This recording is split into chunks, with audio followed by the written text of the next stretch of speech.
Igan, bubuo muna ng mga alituntunin ng Independent Commission for Infrastructure kaugnay sa pag-livestream ng kanilang hearings dahil sa mga sensitibong impormasyon daw na tinatalakay. Ayon kay ICI Chairman Andres Reyes Jr. Dagsan pa naman ang mga reklamong graft at malversation si DPWH Secretary Vince Dizon kaugnay sa isang substandard na flood control project sa La Union at ghost project sa Davao Occidental. May unang balita si Salima Refran. Hindi siya nakakonekta sa kabilang side ng dike. Nakapatong lang siya, peke eh. Dismayang inabot ni DPWH Secretary Vince Dizon ng inspeksyonin ang dike at riprap na ito sa Bawang La Union noong Setyembre. Ang 2 metrong haba dapat ng tubong ikinabit sa dike. Wala pang isang talampakan at tila ipinatong lang sa lupa. Hindi yan tagusan, no? Props lang. Anak lang mga tao. Nireklamo na ng DPWH ng graft at malversation through falsification sa Office of the Ombudsman ang kumpanyang Silver Wolves Construction Corporation. Ang proyekto kasi nagkakalaga ng halos 180 million pesos. This was a project that was visited several weeks ago, which was found to be very substandard, but already fully paid, even if it was not yet completed.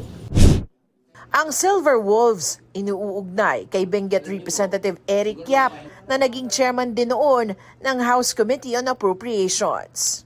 Silver Wolves Construction Corporation, a person of interest here is Congressman Eric Yap, who is known to be the beneficial owner of the company. He divested from it a few years ago, supposedly, but there is reason to suspect that he is still the beneficial owner of the company. Dawit din ang kapatid ni Yap na si ACT-CIS Party List Representative Edvic Yap at si Bulacan 6th District Representative Salvador Pleito. Ayon kay Ombudsman Jesus Crispin Remulla, sila ang lumabas sa report ng Anti-Money Laundering Council na tumanggap umano ng hindi bababa sa 70 milyong piso mula sa mag-asawang Curly at Sara Diskaya. Kasama sa remittance ng Diskaya na natag ng Anti-Money Laundering Council. Bank-to-bank transfer. 2020 and 2019. Kasama sila sa pagkilos ng kontrata. Sila'y nakikialam at nakikiisa sa pagkilos ng kontrata. Bakit magbibigay ang kontratista ng 70 million papunta sa isang tao kung hindi dahil sa kontrata?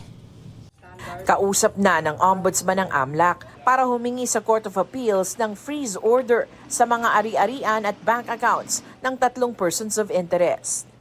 Inireklamo rin ng St. Timothy Construction ng mga Diskaya para sa 96.5 million pesos na Ghost Flood Control Project umano sa Jose Abad Santos, Davao Occidental.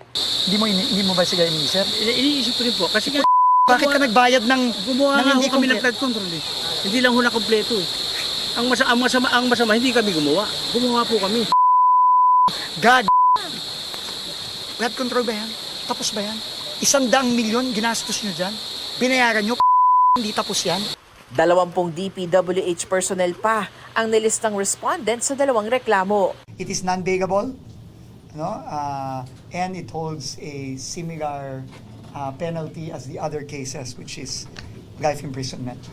Ayon kay Ombudsman Remulla, may isa pang kongresistang iniimbestigahan sa posibleng koneksyon sa maanumalyang proyekto sa Davao Occidental. We will look into the allegations that Claudio Bautista, the congressman from there, at that time, I think siya pa yung congressman, is a beneficial owner of the construction company. Sinusubukang makuha ng GMA Integrated News ang pahayag ng magkapatid na Yap ni Pleito at ni Bautista. Sinaksihan din ni Independent Commission for Infrastructure Chairman Andres Reyes Jr. ang paghahain ng reklamo. Sa pagdinig ng Senado, sinabi ni Reyes na sisimulan na nila ang live streaming ng mga pagdinig ng ICI. Pero sabi niya ngayon, kailangan pa nilang pag-aralan ang mga patakaran para rito, lalo't sensitibo ang impormasyon sa mga pagdinig. We have to adopt rules of procedure regarding live streaming. So, in fairness to the parties that are going to attend, we have to have a rules of whether they consent or not. Dagdag pa ng ICI, walang hearing sa susunod na linggo dahil hindi raw makakadalo si ICI member at dating DPWH Secretary Rogelio Singson. Ito ang unang balita sa Nima Rafran para sa GMA Integrated News.